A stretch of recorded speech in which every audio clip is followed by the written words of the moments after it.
Terima kasih. Saya catat sedikit. Yang penting ini bukan catatan Mahkamah Konstitusi. Sudah 13.000 desa yang tertinggal menjadi desa sudah menjadi desa maju, desa mandiri. Sekarang tinggal 4.000 saja. Nah, gitu dong Gus. Jangan terlalu tegang kayak waktu debat Cawapres pertama kemarin. Intinya di sini adalah bagaimana kita bisa menumbuhkan rasa sense of belonging.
Kami ingatkan sekali lagi kepada calon wakil presiden untuk menyimak dengan seksama karena pertanyaan hanya akan kami bacakan satu kali. Pertanyaan untuk calon wakil presiden nomor urut 3, Bapak Mahfud MD. Kebijakan agraria dan sumber daya alam sering tanpa persetujuan masyarakat adat. Akibatnya, sejak 2014 terjadi perampasan 8,5 juta hektar wilayah adat, mengakibatkan 678 kasus kriminalisasi dan pemiskinan perempuan adat. Pertanyaannya, bagaimana strategi paslon untuk memulihkan hak-hak masyarakat adat? Waktu menjawab 2 menit dimulai saat Bapak berbicara. Silakan. Terima kasih, moderator. Saya ingin memulai masalah ini dengan pengalaman bahwa saat ini di tahun 2024 ini berdasar rekapitulasi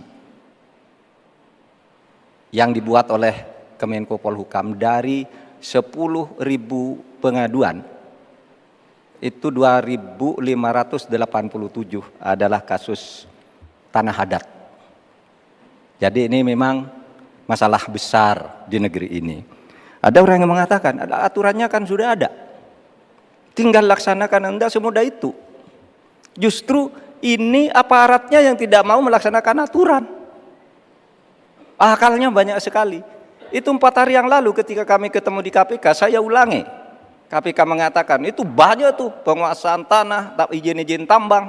Wah, sudah dicabut nih. Saya nih pengalaman saya juga.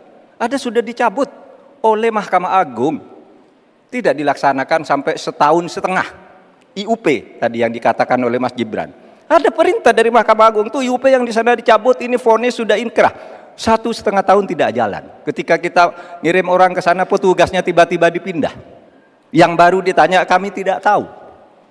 Padahal sudah terjadi eksploitasi terhadap tambang-tambang nikel kita misalnya. Nah, oleh sebab itu kalau ditanyakan apa yang harus kita lakukan, strateginya adalah penertiban birokrasi pemerintah dan aparat penegak hukum. Karena kalau jawabannya laksanakan aturan itu normatif. Jadi kalau aparat penegak hukum itu hanya orang paling atas yang bisa memerintahkan siapa pimpinan penegak hukum itu. Sekian. Baik, terima kasih Bapak Mahfud MD. Cukup, dan selanjutnya kami persilakan untuk calon wakil presiden nomor urut 1, Bapak Muhaimin Iskandar untuk menanggapi. Waktunya 1 menit, Pak, dimulai saat berbicara, silakan. Ya, terima kasih.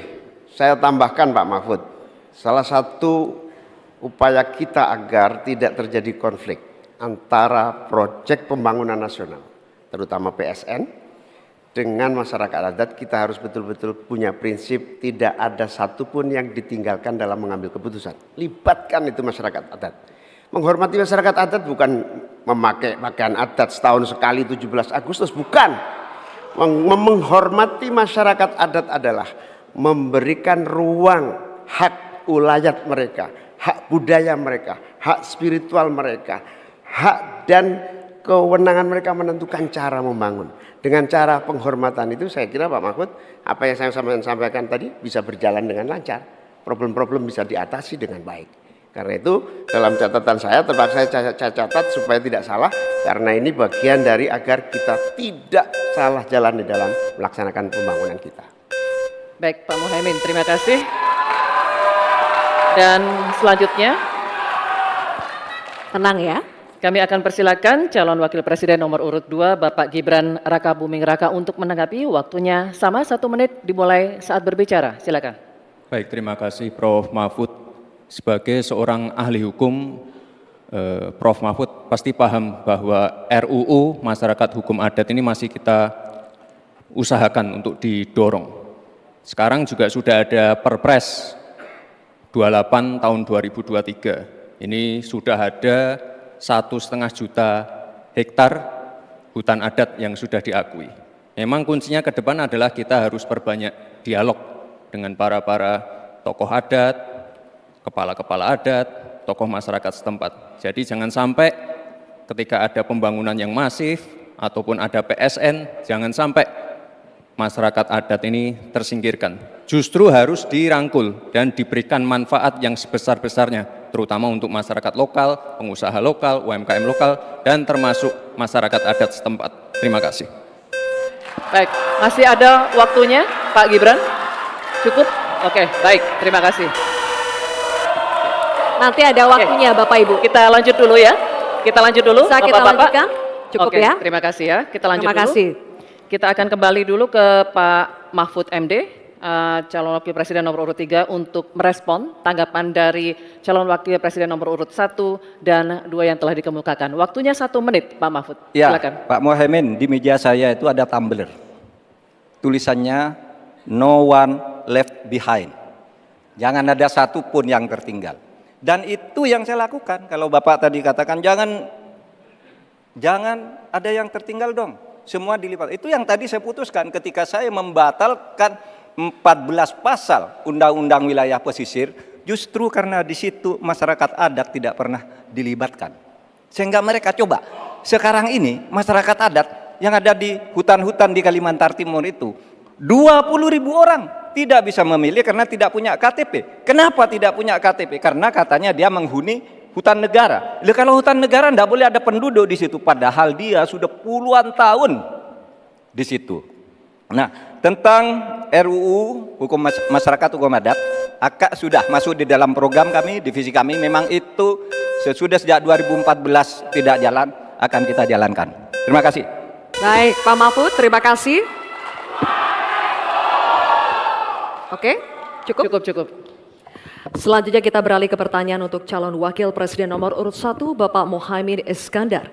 Untuk itu kami persilakan kepada panelis Bapak Profesor Sudarto PhD PhD untuk mengambil undian subtema pertanyaan dari dalam wadah.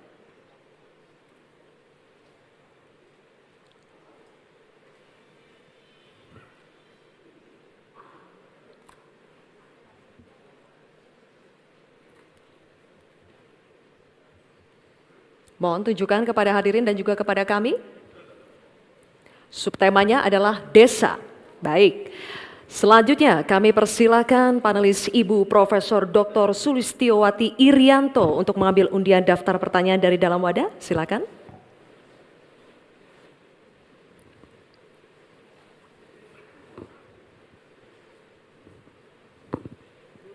Mohon ditunjukkan ke hadirin dan kepada kami.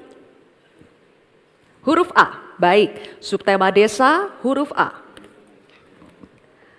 Amplopnya masih dalam keadaan tersegel, Bapak. Saya akan buka amplopnya dan kami ingatkan kembali kepada calon wakil presiden untuk mendengarkan pertanyaan dengan seksama karena pertanyaan hanya akan kami bacakan 1 kali. Pertanyaan untuk calon wakil presiden nomor urut 1 Bapak Muhaimin Iskandar. Desa adalah daerah yang cenderung ditinggalkan warganya. Dampaknya desa makin kehilangan sumber daya manusia potensialnya. Pertanyaannya, bagaimana kebijakan dan strategi paslon agar warga desa lebih berminat untuk tinggal dan membangun desanya? Bapak Muhaimin, waktu Anda menjawab 2 menit dimulai saat Anda berbicara, silakan.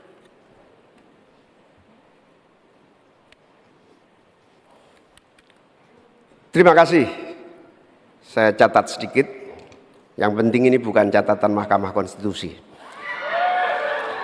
Hadirin sekalian yang saya muliakan, sebetulnya diawali dari paradigma. Paradigma pembangunan kita itu apa? Dulu kita gagal zaman Orde Baru karena kita membangun dari atas. Dengan pembangunan desa, kita membangun dari bawah. Dengan pembangunan dari bawah, kita yakin akan tumbuh kehidupan kemasyarakatan, ekonomi, sosial, budaya yang akan terus terjaga dan lestari. Oleh karena itu, sejak kita mengawali undang-undang pembangunan desa yang diikuti dengan penerapan dana desa yang terus meningkat dari tahun ke tahun, akan terbangun infrastruktur dan transformasi desa dari desa tertinggal menjadi desa maju dan mandiri. Hari ini sudah 13.000 desa yang tertinggal menjadi desa sudah menjadi desa maju, desa mandiri, sekarang tinggal 4.000 saja. Ini bukti bahwa infrastruktur kita berjalan baik, dana desa terlaksana dengan baik, sehingga masyarakat desa semakin kerasan.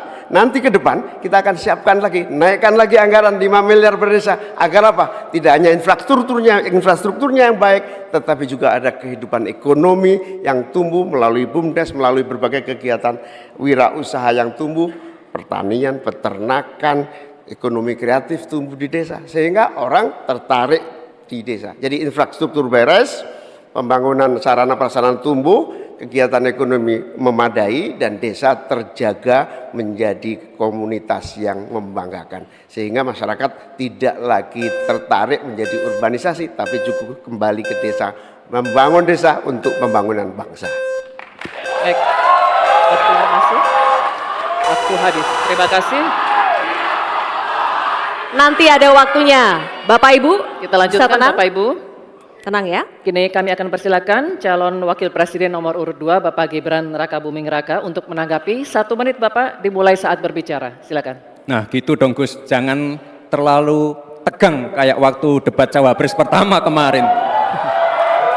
Intinya di sini adalah bagaimana kita bisa menumbuhkan rasa sense of belonging dari masyarakat desa. Saya pernah ke Mojokerto, di situ ada desa wisata nomor 1 se-Indonesia. Kemarin dapat penghargaan dari Pak Sandiaga Uno. Intinya adalah ini adalah desa wisata dibangun dengan crowdfunding. Jadi masyarakat desa punya saham di destinasi wisata tadi. Jadi ini salah satu contoh yang baik cara bagaimana agar masyarakat desa tidak meninggalkan desa atau mencari pekerjaan di kota. Kita bangun sense of belonging, kita pengen program-program yang sudah dijalankan di Mojokerto ini juga bisa dijalankan di desa-desa yang lain. Terima kasih. Baik, waktunya masih cukup Pak Gibran? Oke. Nanti ada waktunya. Bapak Baik. Ibu, cukup? Pak, Bapak, Nanti ada cukup? waktunya, kita lanjutkan ya. Terima kasih. Tenang ya, kita lanjutkan ya.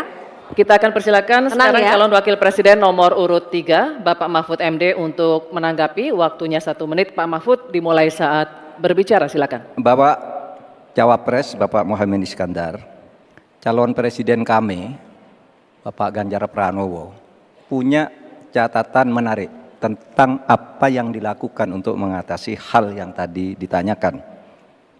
Pertama, ada program 1000 embung, ada program desa mandiri, mandiri energi dan mandiri pangan, kemudian pembangunan irigasi. Lalu di daerah istimewa Yogyakarta ada satu daerah Panggung Harjo namanya, desa Panggung Harjo, itu dikenal sangat maju, koperasinya jalan, irigasinya jalan, UMKM-nya jalan, dikelola oleh desa itu dengan baik. Nah masalahnya sekarang sebenarnya ada pepatah, deso mowo coro, negoro mowo toto. Ini yang di daerah-daerah lain tidak jalan. Negara terlalu intervensi ke desa dalam soal-soal administratif. Terima kasih. Terima kasih Pak Mahfud. Kini kita akan kembali ke calon wakil presiden. Kita akan kembali ke calon wakil presiden nomor urut 1, Bapak Muhaimin Iskandar. Kami persilakan untuk merespon tanggapan dari cawapres nomor urut 2 dan 3 yang telah diberikan. Waktunya 1 menit, Bapak. Silakan. Ya, apa yang disampaikan Pak Gibran lebih dari upaya kita untuk menggerakkan ekonomi daerah sehingga tumbuhlah growth, tumbuhlah daya tarik. Yang lebih penting dari itu adalah desa ini harus terus diberi fasilitas insentif untuk lebih maju. Oleh karena itu, keinginan saya menambah anggaran desa minimal 5 miliar buat desa lebih maju lagi itu betul-betul keinginan untuk mempercepat pertumbuhan ekonomi dan SDM di tingkat desa. Begitu juga yang disampaikan Pak Mahfud tadi, bahwa kearifan masyarakat desa ini harus terus dijaga. Seluruh tata kelola yang tumbuh dari kultur yang kuat ini harus dijaga betul, bahkan menjadi kekuatan daya tarik wisata, bisa menjadi juga ekonomi kreatif yang kita pasarkan ke berbagai daerah di tiap-tiap desa. Makanya sekarang tumbuh desa wisata di mana-mana, tumbuh ekonomi kreatif yang muncul dari desa. Inilah Baik, Bapak Muhaimin, waktu Anda habis. Terima kasih. Baik, oke. Selanjutnya kita beralih ke pertanyaan untuk calon wakil presiden nomor urut 2, Bapak Gibran Raka Buming Raka.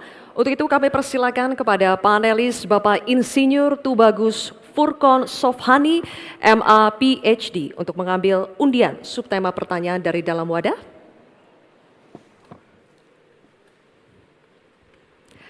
Mohon diperlihatkan kepada hadirin dan juga kepada kami.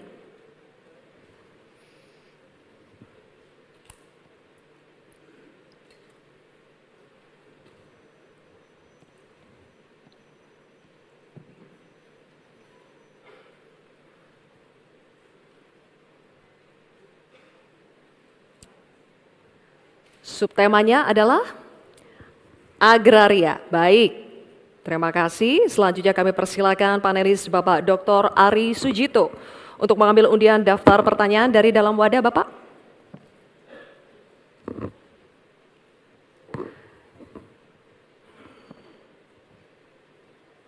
Mohon diperlihatkan kepada hadirin dan juga kepada kami.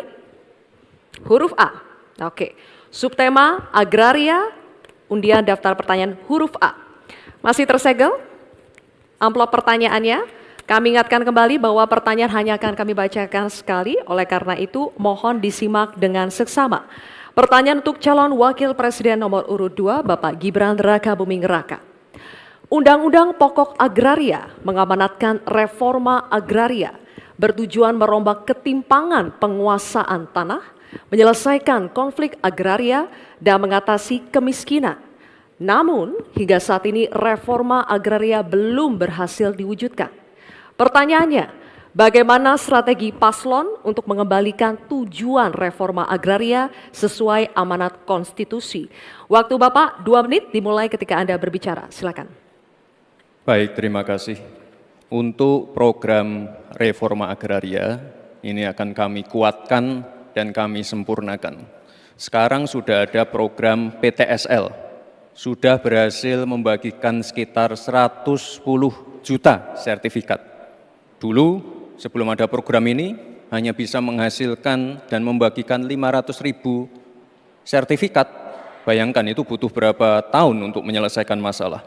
Lalu sekarang juga sudah ada program redistribusi tanah, tanah-tanah ex-HGU dan lain-lain disimpan di bank tanah untuk nanti diredistribusi ulang kepada para misalnya pengusaha lokal, petani lokal, dan lain-lain. Sekarang juga ada program One Map Policy. Ini sangat-sangat berguna sekali untuk mengurangi adanya konflik-konflik sengketa tanah, mafia tanah, dan lain-lain. Karena database-nya sudah digital, batas-batas tanahnya sudah tercapture semua di database, ini akan sangat-sangat mengurangi yang namanya mafia tanah. Sekali lagi, reforma agraria akan kita lanjutkan dan kita kuatkan, dan kemarin saya dan Pak Ganjar juga sempat mendapatkan predikat kota lengkap di kota Solo. Jadi Solo ini dari BPN sudah mendapatkan predikat kota lengkap, garis-garis batas tanah-tanah wilayahnya sudah tercapture semua, sehingga nanti akan mengurangi sekali lagi konflik-konflik tanah, mafia tanah, karena semuanya sudah tercapture secara digital di database-nya BPN. Kuncinya di sini adalah digitalisasi. Dan tadi kota lengkap, one map policy ini sangat penting sekali untuk kita bagaimana nanti menyelesaikan konflik-konflik agraria ke depan. Terima kasih. Baik. Terima kasih Pak Gibran. Oke. Ditahan dulu, nanti akan ada waktu. Nanti ada waktunya. Bapak Boleh, Ibu kita ada lanjut waktunya. dulu? Cukup ya? Bisa tenang? Kita lanjut dulu ya. Baik, kini kami persilakan calon wakil presiden nomor urut 3, Bapak Mahfud MD, untuk menanggapi Bapak. Waktunya 1 menit dimulai Ya, dari saat berbicara. Terima Silakan. kasih moderator. Jadi kalau melihat ketimpangan penguasaan tanah itu memang coba lihat bisnis sawit itu 39 hektar. Sementara hanya segelintir orang di bisnis sawit. Sementara para petani kita sebanyak 17 juta orang itu kalau dirata-ratakan itu hanya menguasai setengah hektar. Itulah sebabnya dulu ada reforma agraria yang ditugaskan kepada presiden untuk segera dilakukan reforma. Reforma agraria itu ada 2. Ada 3. 1 legalisasi, yang kedua redistribusi, lalu yang ketiga pengembalian klaim-klaim hak atas tanah. Nah ini yang sekarang belum satu pun ada sertifikat untuk redistribusi. Yang ada itu baru legalisasi, yaitu orang sudah punya lalu diberi sertifikatnya di situ. Yang lain belum dapat nih redistribusinya nih. Terima kasih. Baik, waktunya habis Pak Mahfud. Kini kami akan lanjutkan untuk calon wakil presiden nomor urut 1, Bapak Muhaimin Iskandar, memberikan tanggapan. Waktunya 1 menit dimulai saat berbicara. Silakan. Pak Gibran harus tahu persis ya bahwa redistribusi lahan ini bukan tidak sama dengan sertifikasi. Pemerintah sebetulnya sudah memiliki Perpres 86 tahun 2018 yang menentukan lokasi prioritas reformasi agraria. Sehingga sebetulnya sederhana, laksanakan itu dengan sungguh-sungguh, maka akan terdistribusi hak-hak tanah. Kalau tadi ada pernyataan soal konstitusi, prinsip dasar distribusi tanah itu memang melekat dalam konstitusi kita. Bahwa seluruh kekayaan negara ini punya negara. Dan tugas adanya pemerintah itu adalah membagi aset tanah ini dalam reforma agraria. Sehingga sertifikat yang menjadi agenda itu sama sekali tidak masuk dalam redistribusi aset, distribusi lahan. Sehingga kita harus robah dan kita tunjukkan bahwa terjadi distribusi lahan untuk petani semakin sejahtera. Baik, waktunya habis. Mohon Cukup tenang. ya? Cukup. Nanti ada waktunya, kita lanjut dulu ya. Kita akan kembali ke calon wakil presiden nomor urut 2, Bapak Gibran Raka Buming Raka, untuk merespon tanggapan dari cawapres nomor urut 3 dan 1, waktunya 1 menit. Silakan. Baik, terima kasih Gus Muhaimin dan Prof. Mahfud. Tentunya untuk mengakselerasi proses redistribusi tanah, ini kan sudah ada MOU antara Mahkamah Agung dengan Kementerian ATR. Jadi ada sertifikasi hakim-hakim selama 40 jam diberikan pengetahuan tentang masalah-masalah tanah.